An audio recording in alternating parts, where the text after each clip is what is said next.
Good morning. I'm bringing you back. This morning I will be cutting the lavender lard soap that I'm doing for a customer. Here it is in the mold. I've already this morning cut the goat's milk oatmeal soap, and it turned out really nicely. Here's a bar of it here, so go ahead and check out that video of me making it and actually of me cutting it this morning. Now this one I have in the mold. I started using these little liners that you line like shelves with, not the ones with the paper or the peel back, but kind of like the thick spongy ones. And they seem to be working okay as long as I'm doing hot process. But cold process, they did not work really well because the lye is still active when you put it in the mold, and it just stripped the shine and everything off of it. I don't like that, so I won't be doing that again. But one thing I did wrong is when I created the little end pieces, I usually do a flap that goes over and I can pick it up and grab it and lift it out. I didn't do that. And this is still warm, and it smells so good. It's just a lavender essential oil, but it smells wonderful. It smells kind of light and calming, really mild, but really refreshing. So what I do is, and I'm hoping you can see, and you can't, top of the mold. What I do is I just lift it up. I could take the sides off, but then I have to wire it back closed, and next time if I build any more, I won't even build them with hinges and things. I'll just build with the box itself. And this mold uses 78 ounces of oil, plus I do my super fats at the end. But I just lift it out like this. This bar is still warm on the bottom. Not really warm, but just a little warm. I will clean this mold up later and go ahead and store it, but for right now I'm just going to go ahead and sit it down here out of the way, and I'm going to get you back down to the soap. Okay, now what I do is well, first let me go ahead and get the pieces off. I usually take the end pieces off first, and I just take my hand and smooth it. And you may have little pieces that that fall off. That's no big deal. Little crumbles.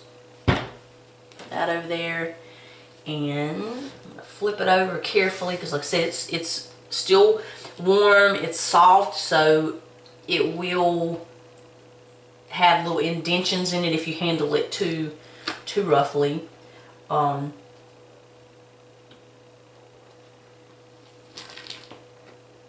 I do is I'm just gonna take it, flip it off. This one got a little too cool whenever I was molding it. The way I was trying to mold it, I had the camera to my right, and I'm right-handed, so I was kind of trying to stay out of the way. Plus, I had a shower and had my gown on, and I was trying to stay out of the picture. I didn't want to get in. I didn't think about that whenever I got out of the shower, that I would be videoing, because I just kind of started doing this. So videotaping is new to me. But what I do is I just get some of the little pieces off, and if there's holes that are like really noticeable, then I'm like, that's a big hole, or that kind of, I could use a little of these pieces to mold it, to fill in the holes, then I do that, and I just stick them in there, and then I did it like that. I just run my hands across the top just to make sure there's nothing on the top that will fall off, because I don't want the pieces falling off later. I'd rather go ahead and get them off. All right, I'm gonna set the molds over here. The liner over there in the sink, because I will be washing those up. Not washing them up, but washing those a little later and getting them dried out, and then putting them back up. So if you see the edges, just kind of push them down.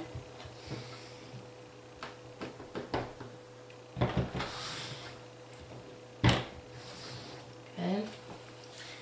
some the edges here. I'm going to kind of get those off and press those there.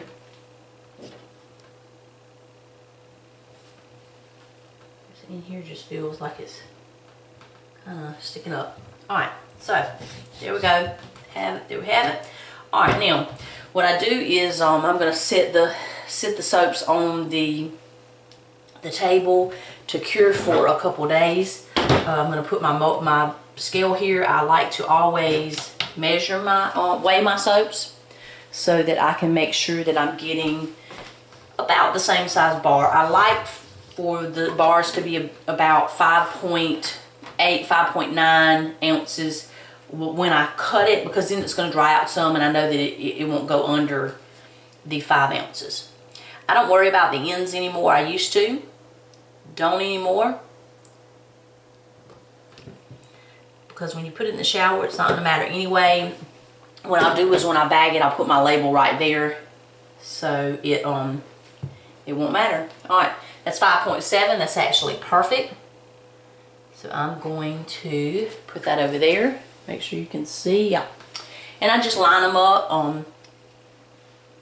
and leave them there a couple days, and then whenever I can pick it up and kind of smash it with my finger like this, just kind of squeeze. And right now it's kind of a little sticky, not sticky, but it's moist. But I could squeeze and put my fingerprint in it right now, but when you can feel that when you squeeze and there's no give to it, it's really nice and hard, then you know that it's ready to go ahead and bag. 5.7.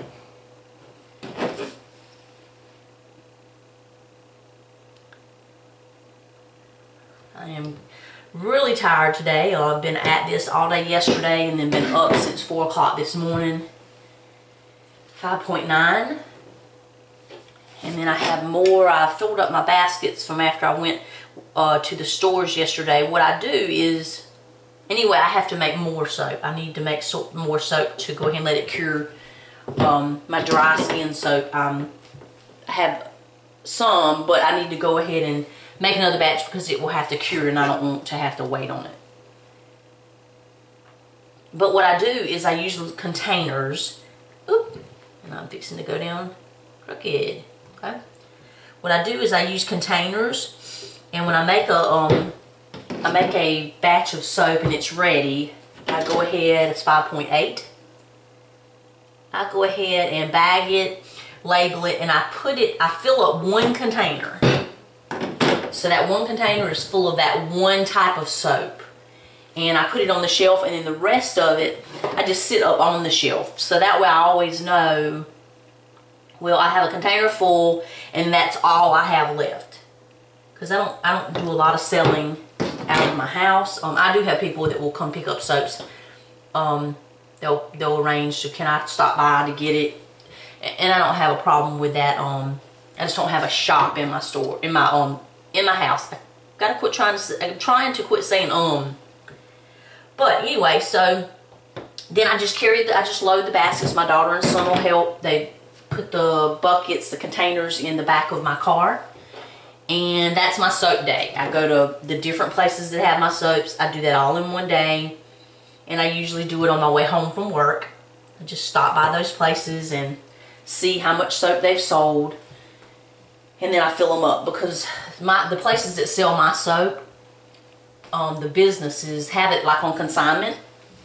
And I just go by there and see how many bars they've sold. And if they've sold 18 bars, I tell them how much that is, they pay me, and then I replace those 18 bars that they sold with 18 more bars. So it's worked out really, really nicely. I'm in an area where, well, the places that I go to sell the soaps, I know that I can trust those people. They're not going to try to make off with my soap or not pay me. I know that they're going to pay me.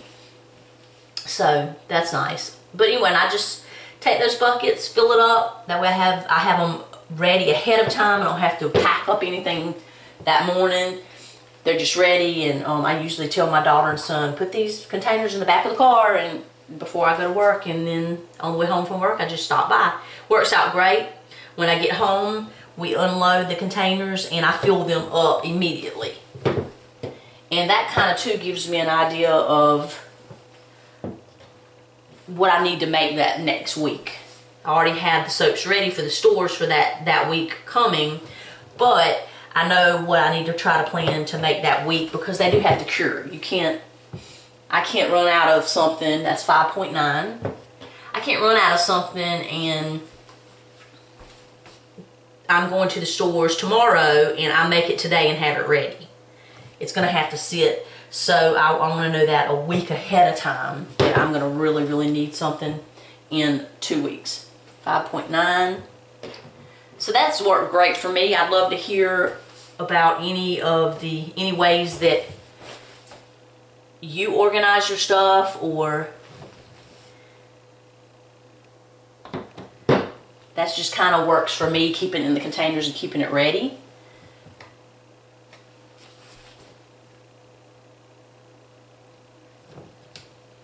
Actually, this morning when I cut the other one, the goat's milk one, I actually had trouble. I was just doing the bars too big, but that's okay. But this one, I think I've kind of woke up. Maybe I was still half asleep. Maybe that's what it was. This was 5.1, which is a little on the smaller side. I don't like it to go 5.1. I'd rather be in the upper 5. Well, that's actually 6.0. So, one last bar. And this is going to have an end piece, which is fine. So 5.5, and I had 3, 6, 9, 10. So that ended up with 20 bars. 20 bars and a leftover piece. So the same way the other one, this piece will be for me. So what I do is I always have, cut my bars in half. I just find it works better when the children use a bar to have a bar this size, and then even me in the shower, rather than using a whole bar. Even though I have plenty of soap, so I'm not worried about that. It just works well in the shower. So I'll put those two in under my sink, and they'll be ready to use whenever we need them. So there we go. I'm not sure if I showed you any of these. This is what the soap looks like. I do use the crinkle cut just because that's what I like. And nice thick bars. They smell really nicely. Oh, that smells so good. It smells really good. Lavender. It's nice and calming. So, Lard Lye soap with lavender. And any real soap has lye, so don't let that scare you. There is no lye left in this bar. All the lye was used up in the soaping process, which is called saponification. But there's no lye left, but it takes lye to turn oils into soap. So if you see a soap that says saponified olive oil, saponified, that just means that it went through the lye process and it mixed with the lye and interacted with the lye and turned it into soap. But all soap does have lye. It doesn't have lye left over, but it uses lye in the process. So, hope you enjoyed the video. I've enjoyed making the videos for you. Give me just 1 second. I've enjoyed making the videos for you. It's a lot of work, but a lot of fun. It's very rewarding. Please give me a thumbs up and like my page. I have created another page, Heavenly Soaps and Such is another channel. If you will go over there and subscribe, because I'm going to be recording my videos only on that page in the future. So I'm trying to get people to kind of move on over and subscribe to both at this moment. But anyway, go ahead and subscribe to that. Please watch my ads. It helps me out. Leave a comment. I'm really enjoying reading the comments and answering and just interacting with people that find soap making or any of the other things that I do fascinating. So thanks for watching. Have a blessed day.